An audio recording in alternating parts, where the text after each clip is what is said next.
My கருத்து what is I'm saying.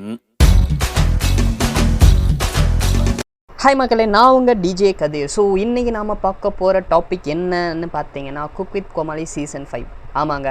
So இந்த season ஆரம்பித்ததுலேருந்தே ஏகப்பட்ட பிரச்சனை தாங்க. இப்போ ரீசெண்டாக வேறு cook with Comali season finale நடந்தது. ஸோ அதில் யார் வின்னர்னு உங்களுக்கே தெரியும். ஆமாங்க, பிரியங்கா தான் டைட்டில் வின்னர் ஆனாங்க. ஸோ இது தாங்க இப்போ பெரிய பேசு பொருளாக இருக்குது. என்ன ஆச்சு அப்படின்னு பார்த்தீங்கன்னா, சோசியல் மீடியாலாம் எதுக்கு பிரியங்காவுக்கு கொடுத்தீங்க அப்படின்னு தான் கேள்வி கேட்டுட்ருக்காங்க. ஸோ அது மட்டும் இல்லாமல் ஃபஸ்ட் ரன்னராக வந்து பார்த்திங்கன்னா சுஜிதாவை தேர்வு பண்ணியிருக்காங்க. அண்ட் தென் செகண்ட் ரன்னராக வந்து பார்த்திங்கன்னா இர்ஃபானை தேர்வு பண்ணியிருக்காங்க. அதுவுமே வந்து பார்த்திங்கன்னா கான்ட்ரவர்சியாக போயிட்டுருக்கு. சரிங்களா? ஸோ நல்லா வந்து பார்த்திங்கன்னா பெர்ஃபார்ம் பண்ணது சுஜிதா தான். ஸோ அவங்களுக்கு ட்ராஃபி கொடுக்காம எதுக்கடா பிரியங்காவுக்கு கொடுத்தீங்க அப்படின்னு சொல்லிட்டு நிறைய பேர் வந்து பார்த்திங்கன்னா கமெண்டில் போட்டுட்ருக்காங்க. ஓகேங்களா? ஸோ இது வந்து பார்த்திங்கன்னா இப்போ பேசு பொருளாக இருக்குது. அது மட்டும் இல்லாமல் பிரியங்காவை வந்து பார்த்திங்கன்னா டைட்டில் வின்னராக அறிவித்ததுமே வந்து பார்த்திங்கன்னா விஜய் டிவி அவங்களாவே சூஸ் பண்ணி கொடுத்துட்ருக்காங்க, அவங்க சீட் பண்ணுறாங்க அப்படின்னு சொல்லிகிட்டு இருக்காங்க. சரிங்களா? அது மட்டும் இல்லாமல் விஜய் டிவின்ற பேரை மாற்றிட்டு பிரியங்கா டிவின்னு மாற்றிக்கோங்கடா அப்படின்ற மாதிரியும் சொல்லிகிட்டு இருக்காங்க. ஓகேங்களா? ஸோ விஜய் டிவிக்கு ஒன்றும் இது ஒன்றும் புதுசு இல்லைங்க. ஆமாங்க, கான்ட்ரவர்சின்றது விஜய் டிவிக்கு ஒன்றும் புதுசு இல்லை. சீசன் 5ன்னு வந்தாலே அவங்களுக்கு பிரச்சனை தாங்க. கேபிஒய் உங்களுக்கே தெரியும், கலக்க போவது யார் சீசன் 5ன்னு ஒன்று ஸ்டார்ட் பண்ணாங்க தெரியுங்களா? எப்போ சொல்கிறேன்னு தெரியுதா? 2016-17. ஸோ அப்பயுமே இதே மாதிரி வந்து பார்த்திங்கன்னா ஒரு கான்ட்ரவர்சி வந்துச்சு. அப்போ என்னடா கான்ட்ரவர்சி வந்துச்சுன்னு நீங்கள் கேட்கலாம். அப்போ வந்து பார்த்திங்கன்னா ஃபினாலேக்கு நவீன் குரேஷி 2 பேருமே வந்து பார்த்திங்கன்னா காம்படிஷனுக்கு போயிருந்தாங்க. அங்கே என்ன ஆச்சு அப்படின்னு பார்த்தீங்கன்னா நவீன் தாங்க நல்லா பெர்ஃபார்ம் பண்ணார். ஆனால் குரேஷிக்கு தூக்கி ட்ராஃபியை கொடுத்துட்டாங்க. கலக்கப்போவது யார் சீசன் 5ஓட வின்னரு, டைட்டில் வின்னரு குரேஷி அப்படின்னு சொல்லிட்டாங்க. ஸோ அதுவுமே வந்து பார்த்திங்கன்னா ரொம்ப பெரிய கான்ட்ரவர்சி ஆச்சு. அதுக்கப்புறமேட்டு வந்து பார்த்திங்கன்னா நவீன் அவர் என்ன ஆனாருன்னே தெரியலங்க. ஓகேங்களா? ஸோ இது தவிர வந்து பார்த்திங்கன்னா இப்போ விஜய் டிவி சீசன் 5, ஓகேங்களா, இப்போ குக் வித் கோமாளி சீசன் 5 இப்போ ஆரம்பித்தாங்க இல்லையா? ஸோ அது என்னன்னு தெரிலங்க. சீசன் 5க்கும் விஜய் டிவிக்குமே செட் ஆகாது போலங்க. சரி, குக் வித் கோமாளி சீசன் 5 தான் நல்லா வரும் அப்படின்னு பார்த்தா இது ஸ்டார்ட் ஆனதுலேருந்தே பிரச்சனை தாங்க.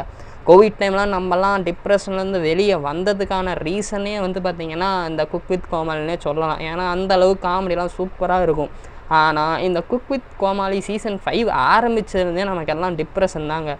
நம்ம எல்லாத்துக்கும் காமனாக தெரிஞ்ச பிரச்சனை என்ன அப்படின்னு பார்த்தீங்கன்னா மணிமேகலை பிரியங்கா இஷ்யூ தாங்க. அதுதான் எல்லாருக்கும் தெரியும். அது இல்லாமல் இன்னும் நிறையா பிரச்சனை வேறு இருக்குங்க. என்னடா சொல்கிற, அது இல்லாமல் இன்னும் நிறையா பிரச்சனை இருக்கா நீங்கள் கேட்கலாம். ஆமாங்க, நிறையா பிரச்சனை ஆச்சு. ஸோ இதுக்கெல்லாம் மூல காரணம் எங்கேருந்து ஸ்டார்ட் ஆச்சு அப்படின்னு பார்த்தீங்கன்னா மீடியா மேசன்ஸ். ஓகேங்களா? யாரா இது மீடியா மேசன்ஸ்ன்னு நீங்கள் கேட்கலாம்.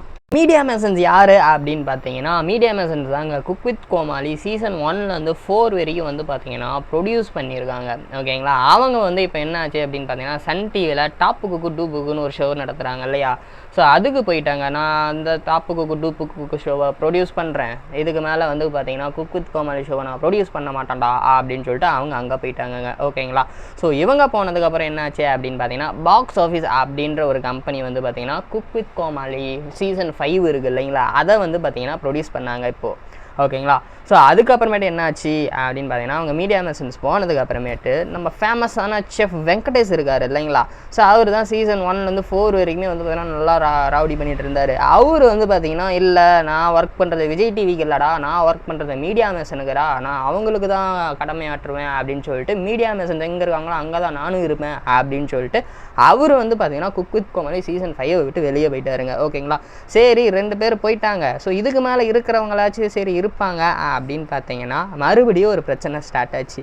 சரி, 2 பேர் போயிட்டாங்க அப்படின்னு பார்த்தா ஸோ இதுக்கு மேலே யாரும் போக மாட்டாங்கன்னு பார்த்தா அதுக்கப்புறமேட்டு ஒருத்தர் போயிட்டாருங்க. யார் அப்படின்னு பார்த்தீங்கன்னா நம்ம நாஞ்சில் விஜயனுங்க.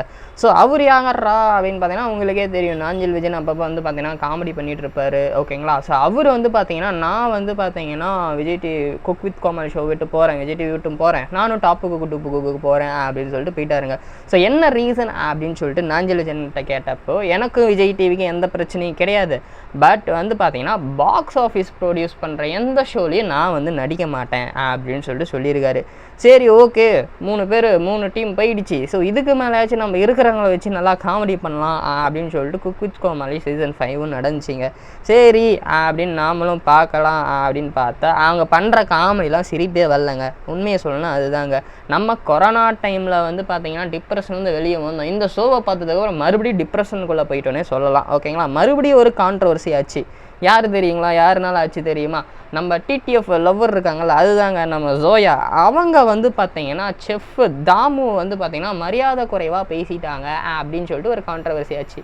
ஓகேங்களா? ஸோ இது வந்து பார்த்தீங்கன்னா அதுக்கப்புறமேட்டு அந்த ஜோயாவே வந்து பார்த்தீங்கன்னா நான் மன்னிப்பு கேட்டுக்கிறேன், தெரியாமல் நான் வந்து பார்த்தீங்கன்னா பேசிட்டேன் அப்படின்னு சொல்லிட்டு ஒரு மன்னிப்புமே கேட்டு ஒரு போஸ்ட் ஒன்றும் போட்டிருந்தாங்கங்க. டேய் காமெடி ஷோ நடந்துங்கடானா என்னடா எல்லாரும் சண்டை போட்டுட்ருக்கீங்க அப்படின்ற மாதிரி தாங்க இருந்துச்சு. சரி இதுக்கு மேலே யாரும் எந்த பிரச்சனையும் இருக்காது, நம்ம ஷோவை என்ஜாய் பண்ணலாம் அப்படின்னு பார்த்தா மறுபடியும் ஒரு பிரச்சனை ஸ்டார்ட் ஆச்சுங்க. இது வந்து கொஞ்சம் பெரிய பிரச்சனைனே சொல்லலாம். அதுதாங்க நம்ம எல்லாருக்கும் தெரிஞ்ச மணிமேகலை பிரியங்கா சண்டை தாங்க. ஓகேங்களா? மணிமேகலை அவங்க ஆங்கர் வேலையை கரெக்டாக பார்த்துட்டு இருந்தாங்க. ஓகேங்களா? நடுவில் பிரியங்கா புகுந்து நீங்கள் வந்து ஆங்கர் வேலையை ஒழுங்காக பண்ண மாட்டேங்கிறீங்க அப்படி இப்படின்னு சொல்லிட்டு அவங்கள மட்டம் தட்டினாங்க. ஓகேங்களா? ஒரு கட்டத்துக்கு மேலே வெடிச்சு எழுந்த நம்ம மணிமேகலை என்னடா டே என்னையே இறண்டிட்டு இருக்கீங்க எல்லாரும், இதுக்கு மேலே நான் ஷோவும் பண்ண மாட்டேன், ஒன்றும் பண்ண மாட்டேன்டா, நான் ஷோவை விட்டு வெளியே போகிறேன்டா அப்படின்னு சொல்லிட்டு வெளியே போயிட்டாங்க. ஓகேங்களா? அவங்க வெளியே போனது மட்டும் இல்லாமல் என்ன ஆச்சு அப்படின்னு பார்த்தீங்கன்னா யூடியூப்பில் வந்து நான் இந்த ரீசன்னால தான் நான் ஷோவை விட்டு வெளியே வந்தேன், நான் வெளியே வரதுக்கான முக்கிய காரணம் நம்ம பிரியங்கா தான் அப்படின்னு சொல்லிட்டு போட்டு உடச்சிட்டாங்க. ஓகேங்களா? ஸோ இது உடச்ச உடனே அவங்க வந்து உண்மையாக சொன்னாங்க. ஸோ இது எல்லாத்துக்கும் வந்து பார்த்திங்கன்னா ரொம்ப ஒரு மாதிரி கோபம் வந்துருச்சு. சரிங்களா? ஸோ பிரியங்காவுக்கு நான் சப்போர்ட் பண்ணுறேன் அப்படின்னு சொல்லிட்டு குரேஷி அவர் வந்து ஒரு வீடியோவும் போட்டிருந்தார். அவர் வீடியோவில் என்ன சொல்லியிருந்தாரு அப்படின்னு பார்த்தீங்கன்னா மணிமேகலை மேலே தான் எல்லா தப்பும், ஸோ பிரியங்கா மேலே எந்த தப்புமே கிடையாது, மணிமேகலை தான் ஃபுல் தப்பு அப்படின்னு சொல்லிட்டு பிரியங்காவுக்கு சப்போர்ட் பண்ணுற மாதிரி வீடியோ போட்டிருந்தாரு. அந்த வீடியோவும் வந்து பார்த்திங்கன்னா ப்ராப்பராக போடல. ஸோ ஏதோ ஒரு பேப்பரை பார்த்து படிச்சுட்டு இருக்கிற மாதிரி வந்து பார்த்திங்கன்னா அந்த வீடியோ இருந்தது. சரிங்களா?